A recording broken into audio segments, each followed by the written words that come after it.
Okay, good afternoon mga boss. So, meron tayong installation ngayon ng QCY Android head unit mga boss with 360 camera dito sa ating Nissan Navara. So, bali mga boss, punta tayo sa setup ng camera. Yan. Ito yung front camera mga boss. Diyan nilagay ni boss Migo. And then, ito yung kanyang side mirror na camera mga boss. Bali mga boss, meron na to siyang 360 camera installed.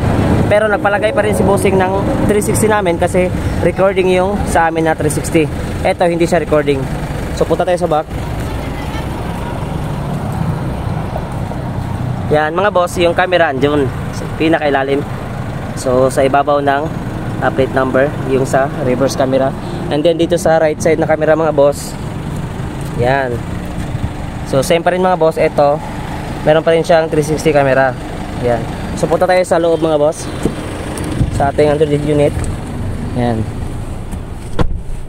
So as you can see mga boss, ito yung display nya. So meron na siyang screen protector, pero hindi ko alam kung meron bang binibenta na screen protector ng Android unit sa mga mall. Pero baka meron, or sa online meron siguro. And then ito yung display nya lang. Yan. Napaka angas mga boss. So apps, first punta tayo sa 360 camera mga boss. Yan. Ito yung front camera nya. Ito yung back. And then ito yung side mirror sa left side. And then sa right side na camera. And then ito yung sa hazard mga boss. Tapos ito yung combined camera mga boss ng back camera, reverse camera, and then sa side mirror, left side, and then sa right side. So napaka wide ng angle nya. Same sa front mga boss, ganun pa rin. Side mirror, both side, and then front.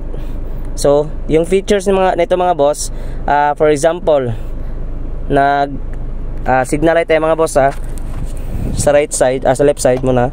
Yan, automatic yan mga boss, nagti-triggered. And then sa right side din, yan. Pati sa reverse mga boss, automatic din yan siya. And then hazard, yan. So lahat yan mga boss, function, walang problema mga boss. So punta tayo sa kanyang bali meron tong DSP mga boss ito equalizer mga boss yan. Pag nagpa-install pa kayo ng Android unit, automatic mga boss, nag-i-enhance yung kanyang audio quality ng yung speaker mga boss ng kotse nyo po. And then meron din itong Google Maps. Ayan. So need pa natin i-sign in, bari mag-login pa tayo ng Google account natin dito para makapag-download tayo ng offline maps mga boss. Yung offline maps mga boss, kahit walang data, walang wifi mga boss, pwede nyong gamitin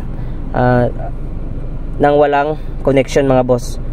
So ito, punta lang tayo sa offline maps yan. Download mga boss, select your own map. And then kailangan muna natin mag-sign in. Google nyo po, tapos pwede na kayo mag-download. Select nyo lang po yung location na gusto nyo pong i-download. Then ano pa nga ba? Bali mga boss, meron to siyang SIM card mga boss Ito yung kanyang lagayan ng SIM card.